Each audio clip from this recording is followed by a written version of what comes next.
The Batter from Off versus Isaac from The Binding of Isaac.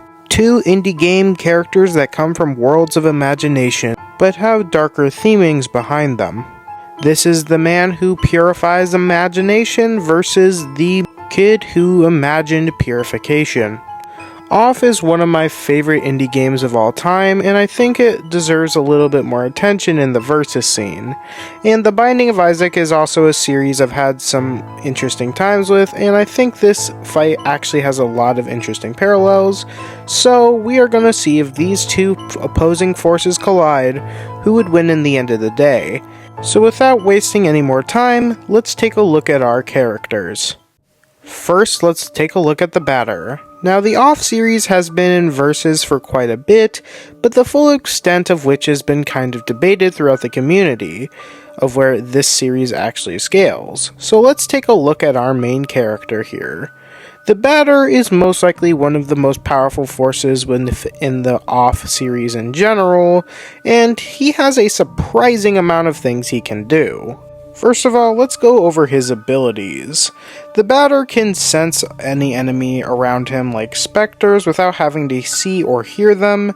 He can view his opponent's power level and weaknesses with abilities like Wide Angle. The Batter can manipulate elements in his game like metal, smoke, plastic, and meat, which are attacks that help him take out certain types of enemies easier. He can also heal himself and his allies, and even revive from the dead, as long as he has his allies.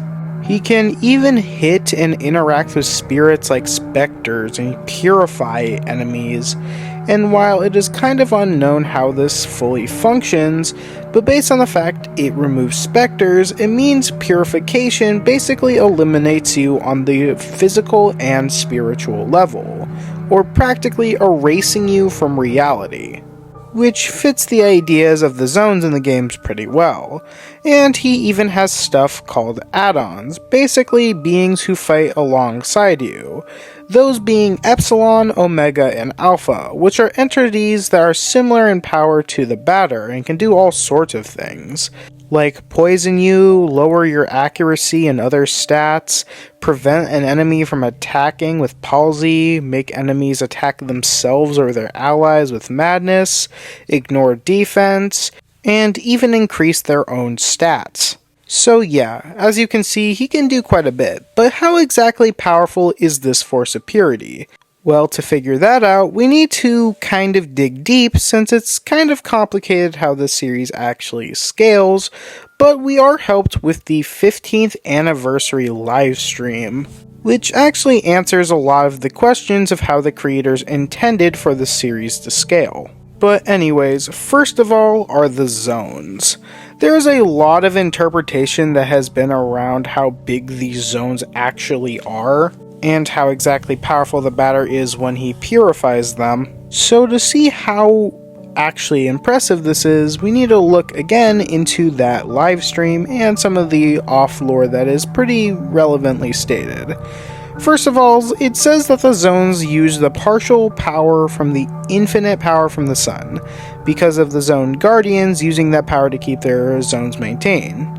However, this doesn't entirely mean the zones are infinite, or this statement means it literally, and while it has been theorized that these zones are worlds or universes even, this has been relatively kind of debunked, based on the fact that the creator themselves outright says that zones are not planets, although it's a little fully difficult to gauge how big these things actually are. There are some things we need to actually consider. The zones are treated as points of light in emptiness, and based on the fact that it says that the world is ending, and we can actually applicate this to zones as fragments of that world, that means they would be more similar to countries or continents, meaning that the Batter being able to destroy these zones would be anywhere from around 1 to 100 petatons of TNT, which would be around the multi-continental ranges of power. However, this is only looking at the surface, because again, these zones aren't normal zones. They are maintained by the power of the sun, and even a small fraction of the sun's power already kind of proves it in the multi-continental ranges, but we can assume that this scales far higher than just a traditional mini fraction of the sun. And we can see this based on the fact that the batter has a canonical power level. In DBZ style fashion, the creator himself said that the batter's power level is around 4,000. Now, he is most likely talking in Dragon Ball terms. And while I am not a huge fan of scaling characters to sources that aren't their own, there's actually a decent bit of evidence through the lore of OFF that kind of proves this. But first of all, before we even go into that, we need to figure out what the power level of 4,000 actually means. And when looking at Dragon Ball, the only character who has this level of power is Nappa. And with this power level, he scales above characters who can casually destroy the moon to planetary level yields, and above characters who can take those same attacks like nothing. And at 4,000, you're able to basically easily beat those types of characters. I would recommend watching the YouTuber The Tuck Almighty to kind of get an idea where this really is coming from, since he goes a little bit more in depth into this. And the reason why this isn't completely inconsistent with series like OFF is because it is a constant statement that it is talking about world-ending threats and gaining power of the sun, and there are zones that have entire stars or potentially just the sun in them, like the Queen Zone, which would have to be a lot bigger than normal zones, meaning as a whole we can actually scale the batter to around planetary to star level. But now we can actually get into what is probably one of the hardest things to talk about when it comes to OFF scaling, their speed. This is kind of hard to determine because there's a few interpretations, but we can guarantee a few things. First of all, the batter should be able to scale to the judge, who can climb chimneys at speeds around 80% the speed of sound. And he can dodge attacks from characters like Japhet, who can produce sound-based attacks, and characters who can attack even faster. But there is some interesting measurements that I think a lot of people miss, because we need to talk about the judge and the nothingness. In the nothingness, it can basically make you travel around the speed of light. While this might seem like it doesn't scale because, again, the batter isn't directly doing this, and this is just how you travel in between zones, that's where we get into the judge and other characters like him, who are stated to basically be able to ignore the rules of the zones entirely. And they can travel between them regardless of the nothingness or not. Now, while the judge can teleport, it's very much he's implied to be doing this through speed, based on the fact that he's stated to be omnipotent and moving throughout the zones. Now, admittedly, we're not going to take this exact idea that he is completely omnipotent, but this does imply that the judge would be at a similar level, if not faster, than the nothingness. So he would be around the speed of light ranges, and the batter can face off against him, and this would also scale along with his add-ons. So as a whole, the batter is very powerful, and the truth is that the player doesn't control him as much as we think he does, since the creator says that he is the real puppet master after all, and the player has to make a decision: stay blind and on his side, or see him for what he truly is, because in the end, he doesn't care about anything else but the mission, and nothing will stop him. Not morality, not even his own son stopped him in the end. He wanted to purify this world and its imagination, and bring it to what he believed peace was. But speaking of imagination, let's see if he can purify another child of imagination. Now let's talk about Isaac. Isaac is a 5-year-old child, someone who was neglected by his family and afraid of becoming a demonic version of himself. So he went into a chest and entered an imaginary world, one that he created. But his imagination was powerful, and while he was scared, he was ready to take on this nightmare. But in order to do that, he needed some pretty insane abilities, and, well, there's a lot of them, over 700 actually, so we're obviously not going to be able to cover everything, but we'll go over the interesting ones. Or, I mean, the ones worthy of note.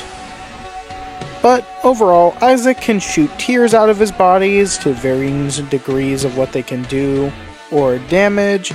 He has multiple bomb-based abilities which basically shake all adjacent floors. He can teleport, erase enemies, fire lasers from his mouth, grow to massive sizes, turn his tears into knives, lasers, or missiles, increases stats using hearts and a bunch of other items, fly, damage spiritual beings, manipulate time, and even create mini black holes. This is only some of the ridiculous kind of stuff this kid can do.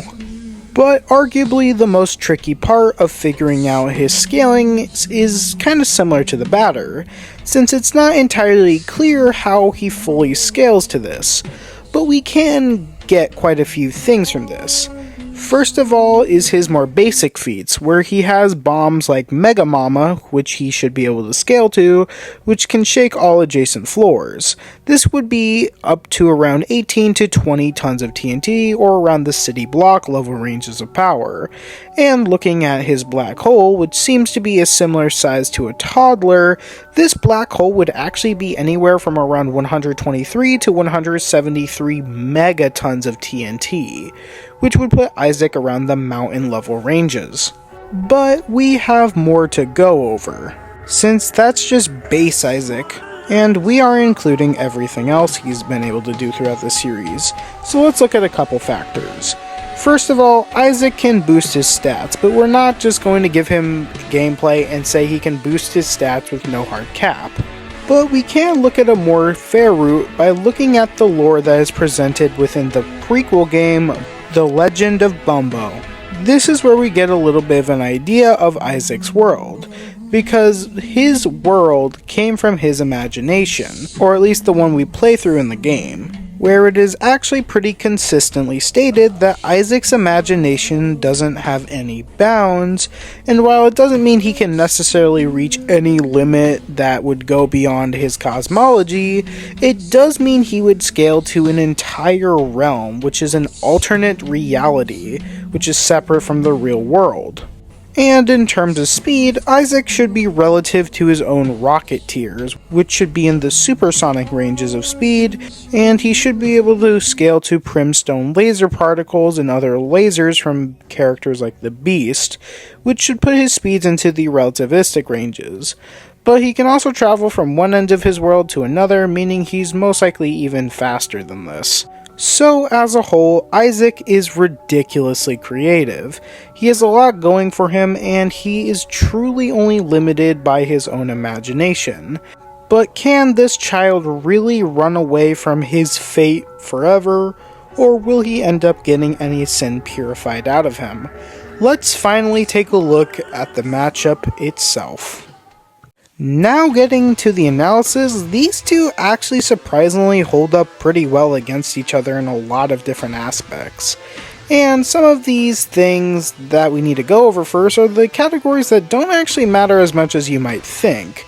And once again, we have to kind of cancel out speed as a factor, which might seem surprising, but these two stack up against each other relatively well in this category.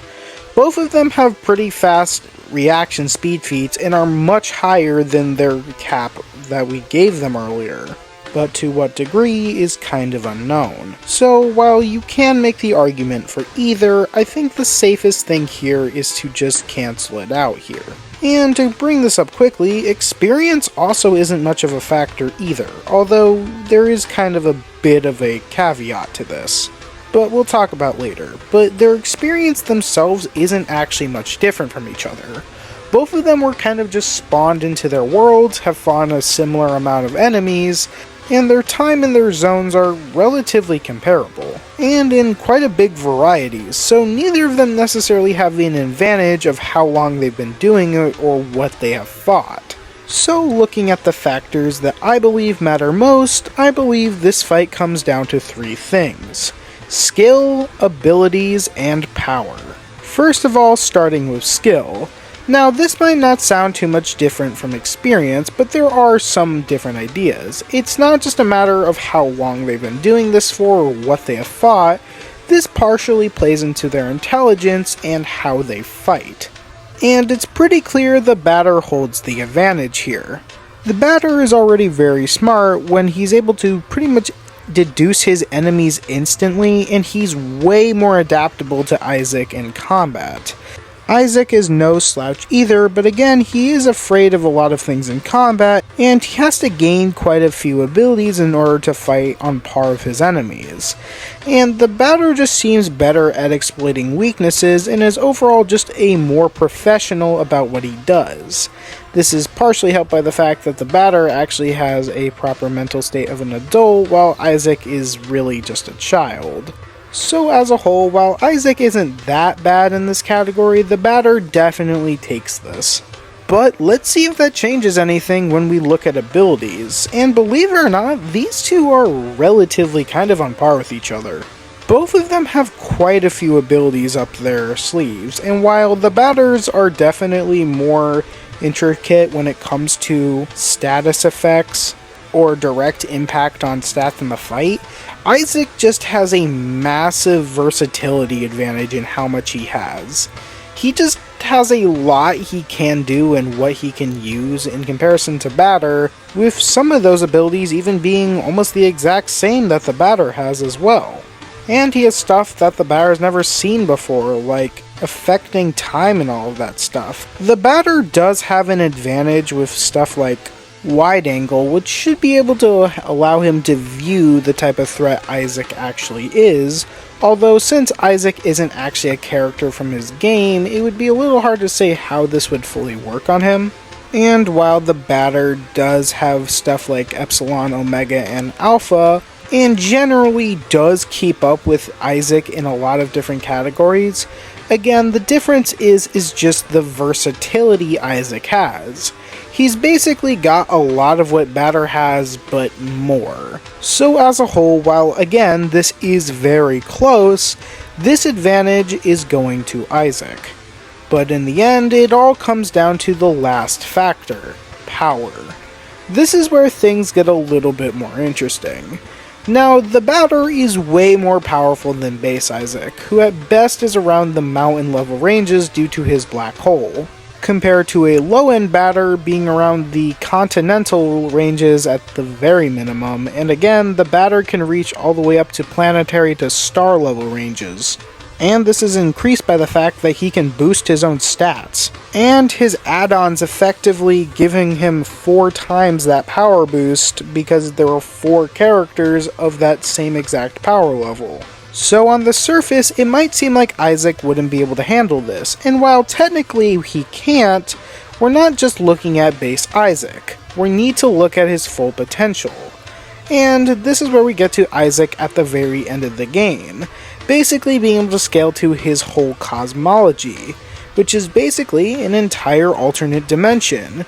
And while we don't know the full size of it, based on the fact that it's a pretty defining character trait that Isaac's imagination shows no bounds or has no limits, we can assume that this realm is roughly limitless, which would put its realm around the universal level ranges, which is way higher than what we can get the batter to. And you might be thinking, the batter was able to beat Hugo, the creator of the Off universe, so shouldn't he relatively compare? Well, there's a couple things we should consider. First of all, comparing him to Hugo is a little more difficult, since it's hard to say that Hugo's durability does truly scale to his cosmology.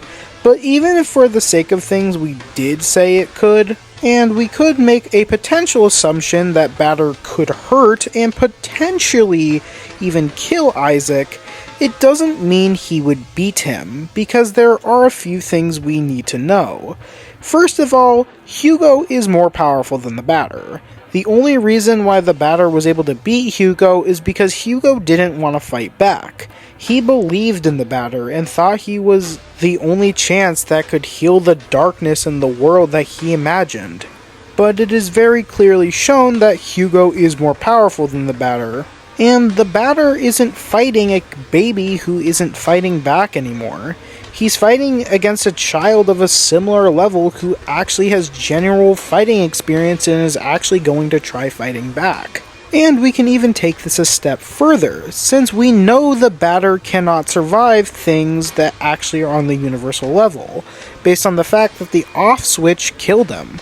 It shut off the entire universe, meaning we know that the batter can't fully handle universal forces, which ultimately puts Isaac up ahead and gives him the final advantage and win. So as a whole, this matchup is very interesting, and honestly, just like the creator of Off would say, it's kind of interpretational and you could theoretically have a winner on either side. But ultimately, Isaac scales higher in the end and is a little bit more consistent at his best to beat the batter, and we know it fits the idea of the story that Off was trying to present. So as a whole, the batter may be able to purify the world, but when its creator fights back, he's not going to reach the final base. So in my opinion, I believe Isaac stands supreme, and not only destroys the world's biggest destruction, but can finally allow himself to rest in peace. But what do you all think of this matchup?